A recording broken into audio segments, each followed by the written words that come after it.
হাওড়ার উলুবেড়িয়ার কাজিরচক গ্রামে উচ্চশিক্ষার কথা কেউ কখনো ভাবেনি সেভাবে। চাষের কাজ, পশুপালন করেই দিন যাপন তাদের। বেড়ার ঘর, মাটির দেওয়ালের গণ্ডি পেরিয়ে ভালো রেজাল্ট, বড় চাকরি, এইসব শব্দ তাদের কাছে শুধুই স্বপ্নের মতো, যে স্বপ্ন সত্যি হয় না। কিন্তু বছর 17 পুপু কাঁড়ার ছোটবেলা থেকেই জানে পড়াশুনো তাকে করতেই হবে। এবছরই উলুবেড়িয়ার করাতবেড়িয়া হাই স্কুল থেকে 435 নম্বর পেয়ে উচ্চ মাধ্যমিক পাশ করেছে পুপু। রাষ্ট্রবিজ্ঞান, দর্শন, ইংরেজি, বাংলা প্রায় সবেতেই সে পেয়েছে A+। মেয়ের পড়াশুনো করার অদম্য জেদের কাছে হার মেনেছেন পুপুর বাবা মাও। গ্রামের সবাইকে পুপু বলতে শুনেছে, পড়াশুনো করে কি হবে। কিন্তু পুপু জানতো এসব কথায় কান দিলে চলবে না, ভালো রেজাল্ট তাকে করতেই হবে। পুপুর বাবা মাও অনেক সময়ই ভেবেছেন কিভাবে মেয়েকে পড়াশুনো করাবেন। স্কুলের মাইনে, বই খাতা কেনার টাকা জোগাড় করা তো তাদের কাছে দুঃসাধ্য। কিন্তু পুপুর পড়াশোনার প্রতি প্রবল আগ্রহ আর মেধা দেখে স্কুলের শিক্ষক, পাড়ার কোচিং সেন্টারের শিক্ষকেরা সকলেই সাহায্যের হাত বাড়িয়ে দিয়েছিলেন। বই জোগাড় করে দেওয়া, বিনামূল্যে কোচিং করানো, সবই করেছেন তারা। পুপুর জীবন কিন্তু তার বয়সী আর 5টা ছেলে মেয়ের মতো নয়। পড়াশোনা করলে বাড়ির কাজ কে সামলাবে? তাই পড়াশোনার ফাঁকে রান্না করা, বাবার সঙ্গে পশু চড়ানো, মায়ের হাতে হাতে কাজ করে দেওয়া, সবই করতে হয়েছে তাকে। গনগনে উনুনের আঁচে রান্না করতে করতেই পড়াশোনা করার জেদ আরো তীব্র হয়েছে পুপুর। বিজ্ঞান নিয়ে পড়ার ইচ্ছে থাকলেও আর্থিক সামর্থ্য না থাকায় তা সম্ভব হয়নি। পুপু এখন চায় ইংরেজি অনার্স পড়ে শিক্ষক হতে, কারণ কিশোরী পুপু বুঝেছে গ্রামে শিক্ষার আলো না পৌঁছলে পরের প্রজন্মের জীবনটাও কাটবে এভাবেই।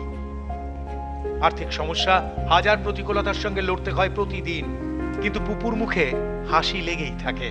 শিক্ষার আলো যে পৌঁছেছে তার কাছে। পুপু কাঁড়ারের লড়াইকে সম্মান জানায় নিউজ 18 বাংলা। মঞ্চে ডেকে নেব পুপু কাঁড়ারকে এবং তার লড়াইকে আমরা প্রত্যেকে কুর্নিশ জানাই। তাকে পুরস্কৃত করবেন, তার হাতে পুরস্কার তুলে দেবেন মাননীয় মন্ত্রী শ্রী ব্রাত্য বসু মহাশয়, এডিটরিস্ট নেটওয়ার্ক 18 শ্রী বিশ্ব মজুমদার এবং business head east cluster network 18 Shri Amitosh Pal. পুপু কাঁড়ার মঞ্চে উপস্থিত, তাকে পুরস্কৃত করছেন মঞ্চে উপস্থিত মাননীয় ব্যক্তিত্বরা। পুপু কাঁড়ার, তার কাছ থেকেও শুনবো যে তার যে ইচ্ছা শক্তি, মেধা, এই সমস্ত কিছুকে সঙ্গে নিয়ে এগিয়ে যাওয়া। তাকে হয়তো অনেকে বলেছিল, তার গ্রামের মানুষেরা, তার পাড়া প্রতিবেশীরা, পড়াশোনা করে কি হবে, কিন্তু না, কান দেয়নি সেই কথায়, অর্থাৎ কর্ণপাতই করেনি। মনে ছিল ইচ্ছা শক্তি এবং একই সঙ্গে মেধা তো ছিলই। তাই মেধা, ইচ্ছা শক্তি সঙ্গে থাকলে এবং বাবা মায়ের আশীর্বাদ সঙ্গে থাকলে চিন্তা কিসে, আমরা তো এগিয়ে যাবই, প্রত্যেকে এগিয়ে যাব। আর তাই তার এগিয়ে যাওয়ার লড়াই, এবং সেই লড়াই আমরা আজকে তাকে সামনে পেয়েছি। একটু শুনে নেব তার কাছ থেকে একেবারেই। পুপু, তোমার কাছ থেকে একটু শোনার চেষ্টা করব তোমার লড়াই, এবং তোমাকে অনেকেই বলেছিল যে পড়াশোনা করে কি হবে, কান দাওনি, একটু বলো লড়াইটা। হ্যাঁ, আমি ছোটোবেলা থেকেই দেখেছি যে বাবা মা অনেক কষ্ট করে আমাকে পড়াশোনা করাচ্ছে। সমস্ত গ্রামের মানুষরা বলতো যে পড়াশোনা মানে আমাদের গ্রামে অতটা শিক্ষার মানে উন্নতি নেই, সবার মনে কুসংস্কার জমা আছে। তারপরে সবাই বলতো যে পড়াশোনা করে কি হবে, বেকার বেকার। এখন আমাদের গ্রামে দেখেছি যে সকলেরই প্রায় উচ্চ মাধ্যমিকটা না দিতে দিতেই বিয়ে হয়ে যাচ্ছে। মানে অনেক আমার ফ্রেন্ডস আছে যাদের সব বিয়ে হয়ে গেছে, আমার চোখের সামনে আমি দেখেছি। কিন্তু তবুও আমার বাবা মাকে আমি বলেছিলাম যে আমি বিয়ে করতে চাই না, আমি ইংলিশে অনার্স করে একজন টিচার হতে চাই।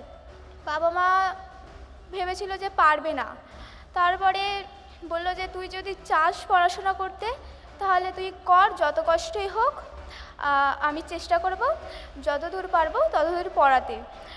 তারপরে আমি একটা কোচিংয়ে ভর্তি হয়েছিলাম, বিবেকানন্দ স্টাডি সেন্টার। সেখানকার টিচার তরুণ কুমার ধারা এবং আমার আরেকজন টিচার রাজীব ধারা এবং করাতবেড়িয়া হাই স্কুলের সকল শিক্ষক এবং শিক্ষিকারা আমায় সাহায্য করেন। বইপত্র এবং টিউশনের ফিস আমার থেকে নেয় না। তাদের সহযোগিতায় আমি আজকে এই স্থানে আসতে পেরেছি।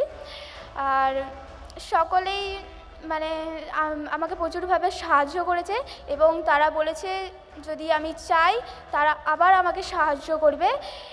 এইভাবেই আমি আমার এগিয়ে যাওয়া, তোমার সাথে সকলে রয়েছে সঙ্গে, তুমি আরো আরো অনেক দূরে এগিয়ে যাও।